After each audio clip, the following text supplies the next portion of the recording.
warahmatullahi wabarakatuh.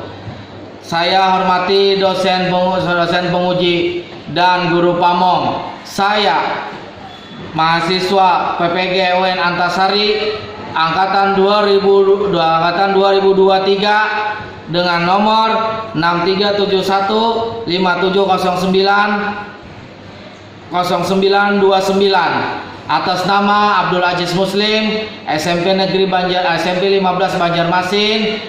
Saya memohon bantuan dan arahannya kepada Bapak dosen atau Ibu dosen dan guru pamong untuk mengerjakan uji kinerja di yang terakhir di PPG 2023. Terima kasih. Assalamualaikum warahmatullahi wabarakatuh.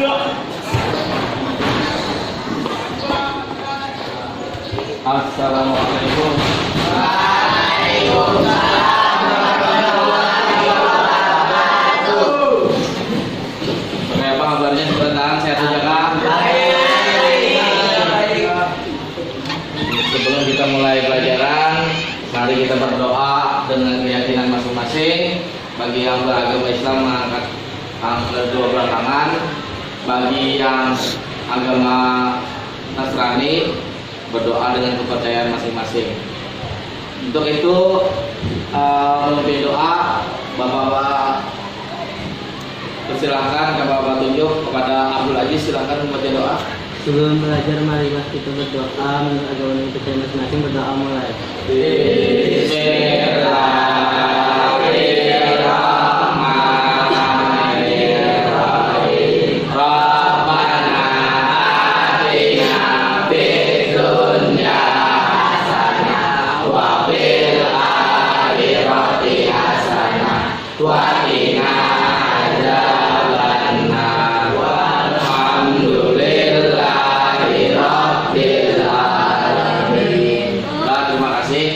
Selanjutnya, ingatkan masalah yang pelajaran yang terdahulu, masalah akikah dan kurban. Ini pelajaran kita yang terakhir, masalah di akikah. Nah, mari kita saksikan video yang selanjutnya ini, masalah akikah, masalah penyembelihan hewan kurban atau akikah dan akikah. Nah, mari kita tonton sama-sama. Agar alat tersebut menjadi tajam. Menggunakan alat yang tajam ketika menyembelih hewan kurban merupakan aturan yang disyariatkan dalam Islam agar hewan yang disembelih dapat meninggal dengan cepat sehingga hewan tidak merasa kesakitan serta menghindari menzalimi hewan. Yang kedua, tuntun hewan kurban secara perlahan. Setelah alat untuk menyembelih disiapkan, selanjutnya tuntun hewan kurban secara perlahan. Islam melarang memperlakukan hewan secara kasar, terlebih pada hewan kurban. Hindari menarik hewan kurban terlalu kencang ataupun mencambuk hewan kurban. Yang ketiga, merobohkan hewan kurban. Ketika hendak merobohkan hewan kurban, hindari perlakuan yang kasar sehingga mengakibatkan hewan stres dan memberontak. Cara merobohkan hewan kurban, terutama sapi, dapat dilakukan dengan metode barley atau lebih dikenal dengan teknik tali simpul.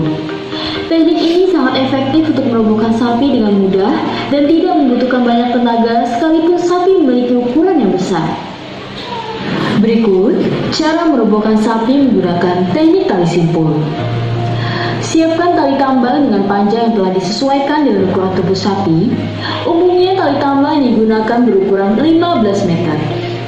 Letakkan tali di depan punuk sapi, kemudian ujung tali ditarik dan dilewatkan di antara kaki depan. Kedua ujung tali yang telah dilewatkan di antara kaki depan tersebut, kemudian ditarik ke atas dan disilangkan di punggung sapi tepat di belakang punuk sapi. Setelah disilangkan di atas punggung sapi, kedua ujung tali ditarik ke bawah, kemudian dilewatkan antara kaki belakang sapi. Terakhir, tarik kedua ujung tali yang telah dilewatkan di antara kaki belakang sapi secara bergantian dan perlahan-lahan. Sapi akan kehilangan keseimbangan dan kemudian roboh perlahan tanpa perlawanan.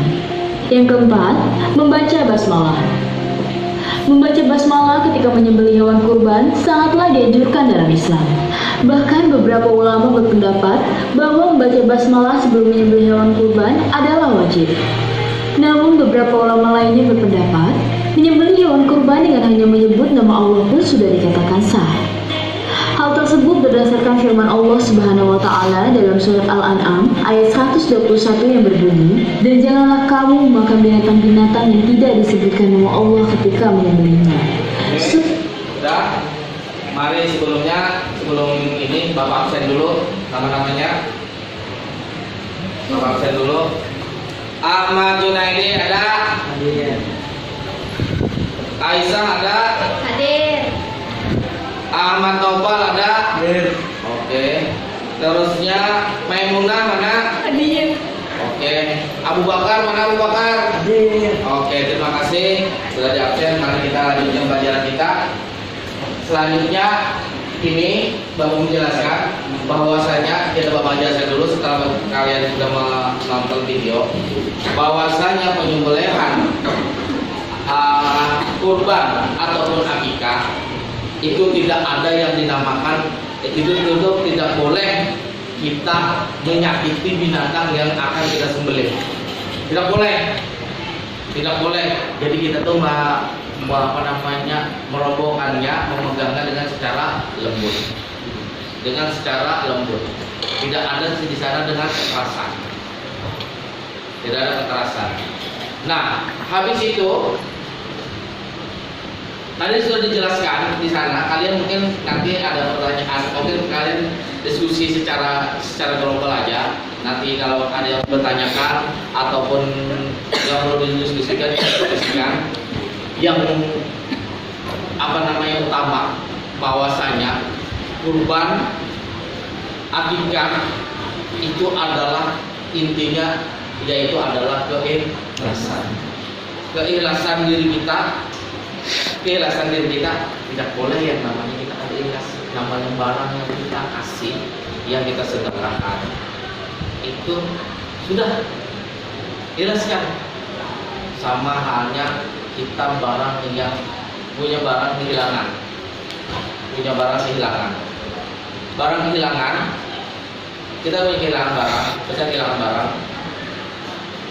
kita sana kemari mencari, sudah ikhlaskan. Mungkin itu bukan rezeki kita.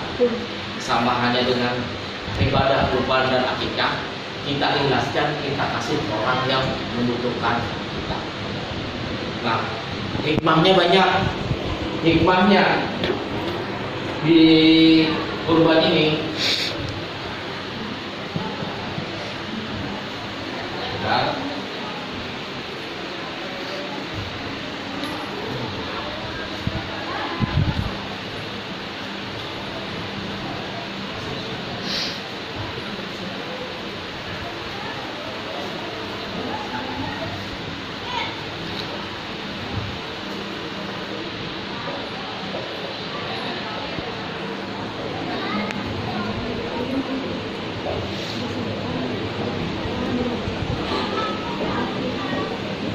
Nah, hikmahnya bahwa kita melaksanakan akikah ataupun kurban.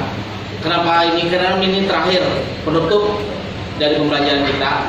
Apa hikmahnya dari akikah atau kurban? Akikah itu adalah pembersihan diri kita.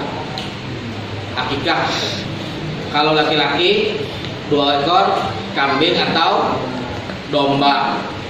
Kalau kurban itu bisa 1 ekor sapi, bisa sampai 7 orang. Akikah itu adalah pembersihan diri kita. Begitu juga kurban. Kurban itu kayak kita tuh mendekatkan diri ke masyarakat karena kita punya uang lebih. Karena ini adalah Yaumul Adha, yaitu adalah hari yang besar. Yaumul Adha itu hari yang besar, Idul Kabir. Kata orang-orang Arab mengatakan kalau hari raya Idul Adha itu adalah Yaumul Kabir, hari yang besar. Hari yang besar. Di situ tuh mereka rata-rata memakan daging sapi, memakan daging onta, memakan daging sapi, kerbau dan sebagainya. Itulah yang namanya dinamakan dengan Idul Kabir, yaitu adalah hari yang paling besar. Makanya mereka rata-rata di daerah Jazirah Arab mereka itu liburnya sampai 15 hari. 15 hari di hari raya Idul Adha. Kalau di wadah kita di hari-hari kurban liburnya cuma 1 hari.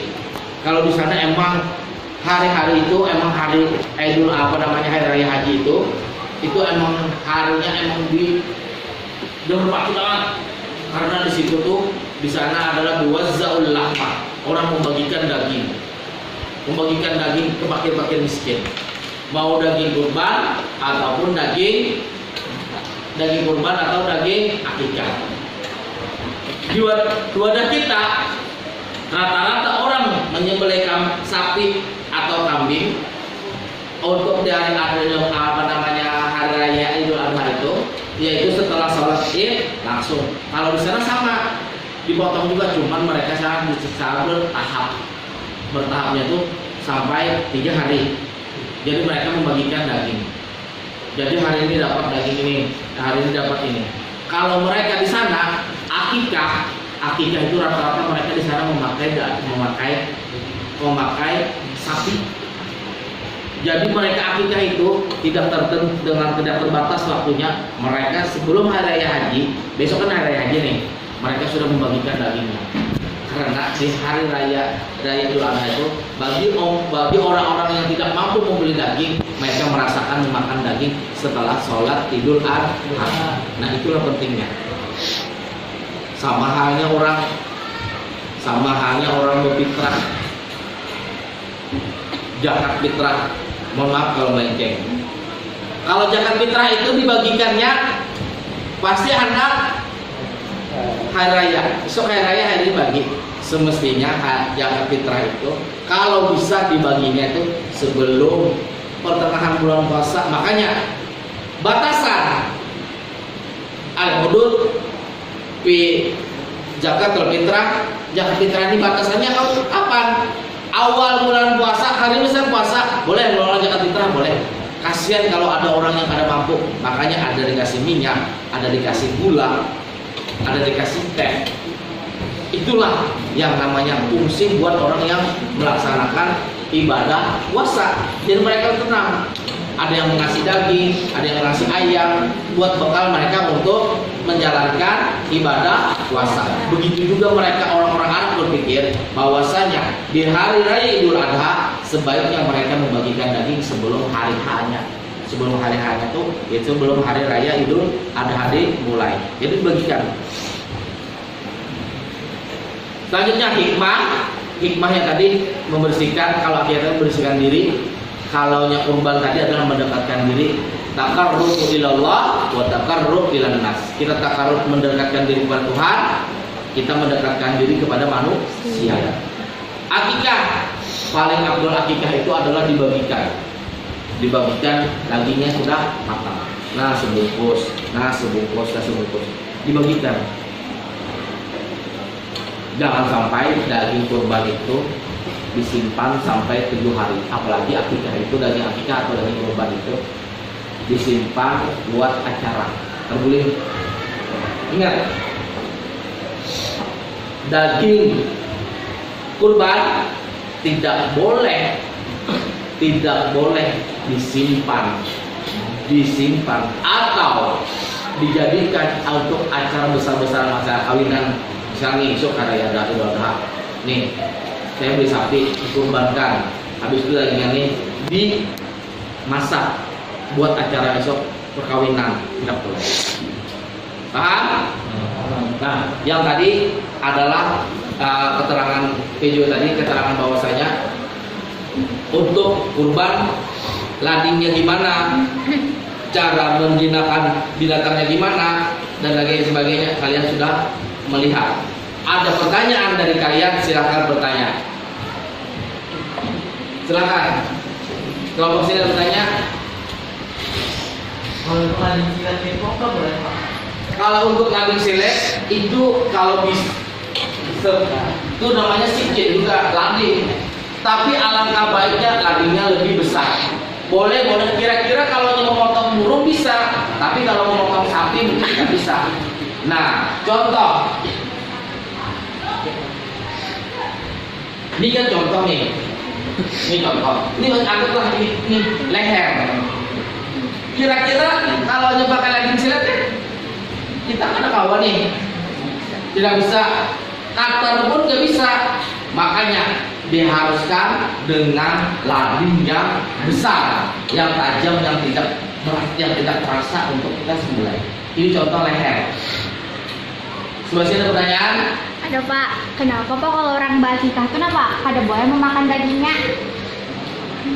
Orang yang berakikah itu boleh memakan dagingnya cuma hanya sekedar dia kenyang.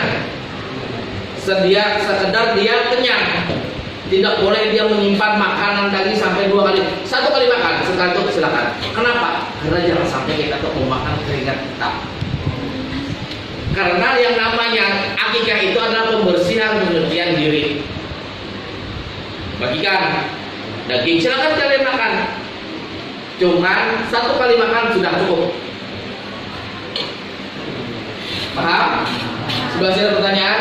Hewan kurban atau akikah itu kawinnya itu jantan atau betina? Kalau yang untuk kambing asli bisa betina, bisa jantan, bisa laki, bisa milik apa?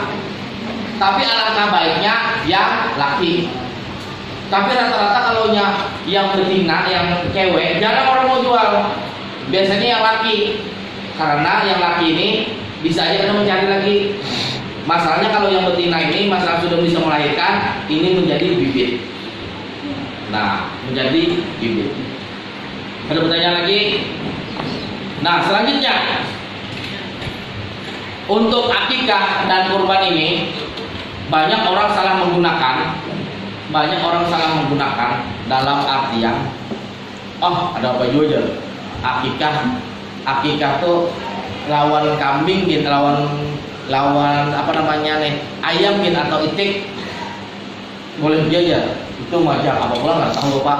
Yang pastinya yang namanya akikah sama kurban, akikah dan kurban itu adalah binatang yang berkaki empat. Babi bang baru lagi yang pakai lain yang sudah terdaftar, yang sudah terdaftar aja berkaki empat. Tapi baiknya kakinya tapi kakinya cuma 3 aja Pak ya. Berarti binatang yang cacat yang tidak boleh disembelih di waktu kurban ataupun di waktu akikah. Paham? Nah, perlu kalian ketahui betul lagi, akikah ini bentuknya jangan sampai kita tuh dikait-kaitkan. Paham? Ini acara akikahan acaranya misalnya ada saling sumbang menyumbang, itu tidak boleh. Itu bukan apa namanya, itu bukan penyucian diri. Yang namanya akikah itu kita ikhlas habiskan, tidak menerima semua. Makanya kan tidak menerima amplop ataupun kado. Kalau orang mengambil akik, tidak menerima kado atau tidak menerima amplop. Kenapa? Karena ini adalah bukti orang menjaga bahwasanya akikah itu untuk pembersihan diri. Kan ada kan gitu kan? Tidak menerima amplop ataupun kado. Iyalah, bebas kalian makan. Habis sudah kan? Di wadah kita nih ya kalau akikah aja, amplopnya ada, kadonya ada, pas berujung. Iyalah. Nah, di ujung penutup ini, Bapak mengambil kesimpulan bahwasanya akikah itu adalah hal yang kalau yang mempunyai duit silahkan berakikah. Bisa nakabian, belum bayar lagi halus kada pernah diakikahi. Sampai belum dikenal ini karena pernah diakikahi, tapi karena masalah di ekonomi. Enak bila biar ada rezeki, sudah kawin, apa sebagainya ada rezeki, silahkan biar melaksanakan akikah. Karena Bapak, akikah itu terlambat ya Bapak. Makanya jadi Bapak waktu kemarin itu akikah ataupun kurban boleh yang mati ataupun yang hidup. Nah itulah akikah dan mati dan hidup. Paham? Nah, kesimpulannya akikah tadi boleh dikerjakan. Akikah tadi boleh dikerjakan yang ada hidup. Jangan memaksakan diri hanya berutang-utang sana kemarin masalah akikah ataupun kurban.